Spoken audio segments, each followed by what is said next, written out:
السلام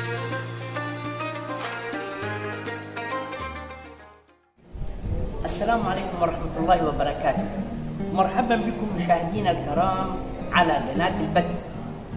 اسمحوا لي أن أعرفكم عن شخصية بارزة اليوم، وهو الدكتور طاهر ميثي، وهو يعتبر من أفضل وأشهر أطباء جراحة المناظير في الهند.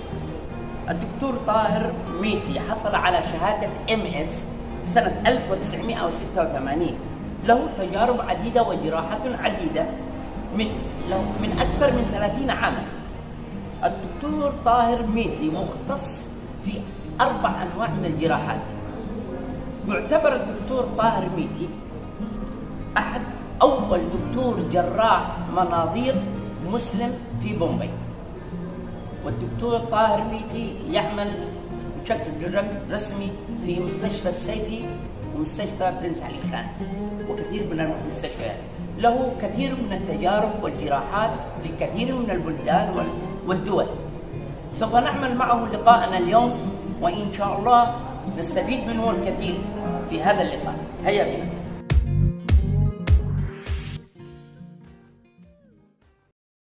حضرتك يا دكتور، أنتم تعتبروا من أفضل جراحي المناظير في الهند. هل يمكنك تنويرنا بشيء عن رحلتك الناجحة كجراح وعن بعض الحالات التي لا تنسى؟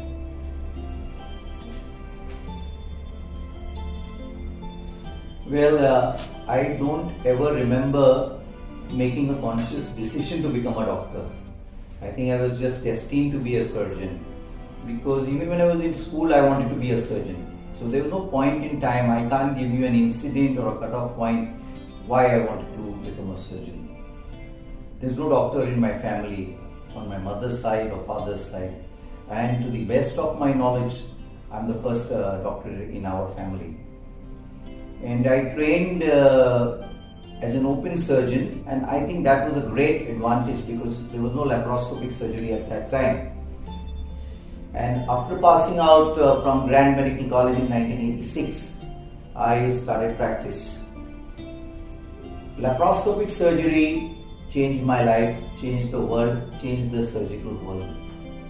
1991, the first laparoscopic surgery was done in India, and I did my first laparoscopic surgery. It will be of interest to you to know that my first patient was from Yemen, and it was in 1992 that I removed the gallbladder of the Yemen lady laparoscopically. And we had kept the case on Sunday because we were worried how long the case would take. But Alhamdulillah, all went well, and the lady flew back to Yemen in a week's time. There was no training, no formal training in laparoscopic surgery at that time. It was for every surgeon who was doing laparoscopic surgery at that time, it was a self-training process. There were no masters at that time. And since laparoscopic surgery was so technology dependent, there was a big cost implication. No hospital was ready to buy the equipment because they were not sure whether this would succeed. So we had to do self-funding, take loans and start. It will be of interest to know that our first 100 or hundreds of cases we did with a security camera, a CCTV camera as we call it today. And it was only a few years later that the hospital started buying the prescribed monitors, medical monitors. And of course now instrumentation and imaging techniques have evolved so much that from 1 chip to 3 chip to HD to 4K. So we are living in a dream now because our precision is so much better with the advanced in instrumentation and imaging. I must also mention that I am also a qualified robotic surgeon, because after laparoscopy now what is the advance on laparoscopic surgery is robotic surgery, and certain indications for robotic surgeries have become now gold standards. So we must keep in mind that that is the latest science that we are having in our midst. If you want to know memorable cases, milestones, I think every doctor, every day is filled with memorable moments in a doctor's life. So for me to single out is difficult, but constraints of time makes me do this. Well, I have it on record removing the largest gallstone, 6.2 centimeters, laparoscopically exactly a year ago at Breach Candy Hospital. And it was also in the newspapers, in the Urdu newspaper, mention of this surgery. One emotional milestone, I would say, which is every day, is the blessings we get from the patient. But I remember one particularly, maybe 20-25 years ago, I had done an ulcer perforation on a lady, and then she was a very poor lady, so we had tried to help her out as much as possible. And then later on, one of the daughters came to my clinic and said, "Doctor, you don't know what you have got." So I said, "What have I got? I didn't charge you also." So she said, "You have got the blessings of 6 daughters." And I think those blessings have gone a long way in shaping my career. I think a doctor has this opportunity to do good to his fellow human beings all the time, and he should not miss these opportunities when they do come. سيدي الدكتور، ما الفرق بين الجراحة العادية وجراحة المناظير؟ Okay, I'd like to rephrase this question. The question is, what is the difference between normal and laparoscopic surgery? So I would like to add one more part to this question. I'll tell you the difference and I'll tell you the advantages of laparoscopic surgery. Well, the difference is in open surgery, you take a big incision to open the abdomen to do whatever surgery you want to do.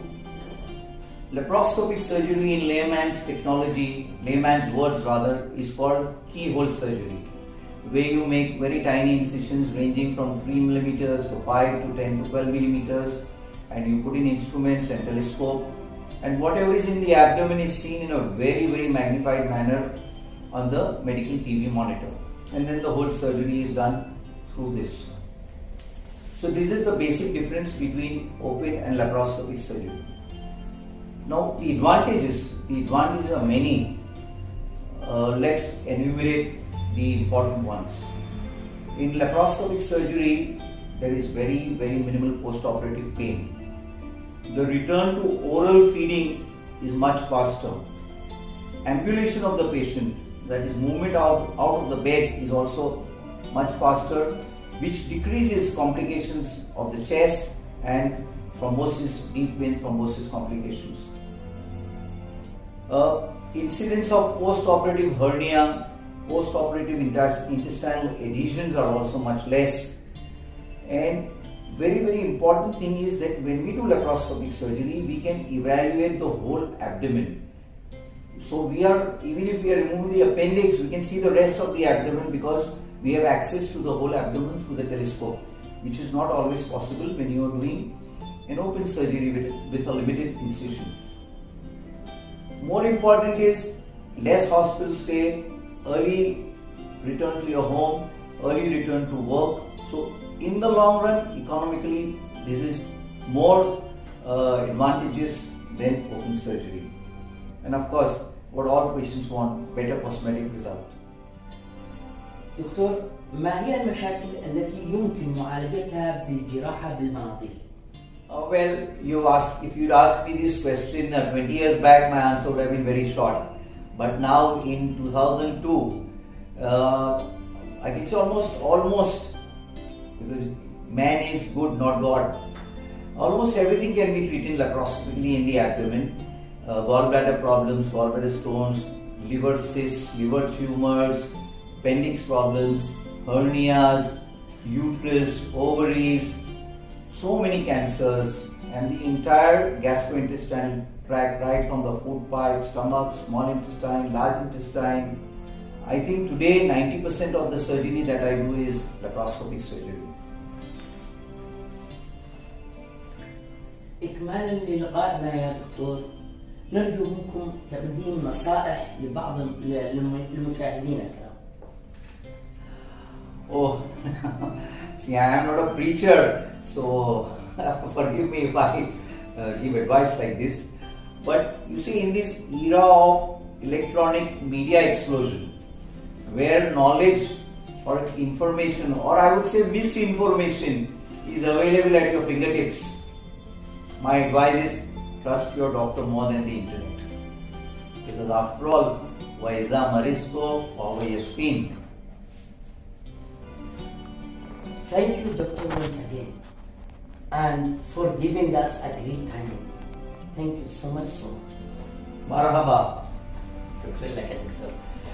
في الختام نقول لكم أعزائنا مشاهدين قناة البدر، نشكركم على حسن استماعكم لنا، ولا نقول لكم وداعا، بل نقول لكم لنا لقاء آخر على قناة البدر. والسلام عليكم ورحمة الله وبركاته.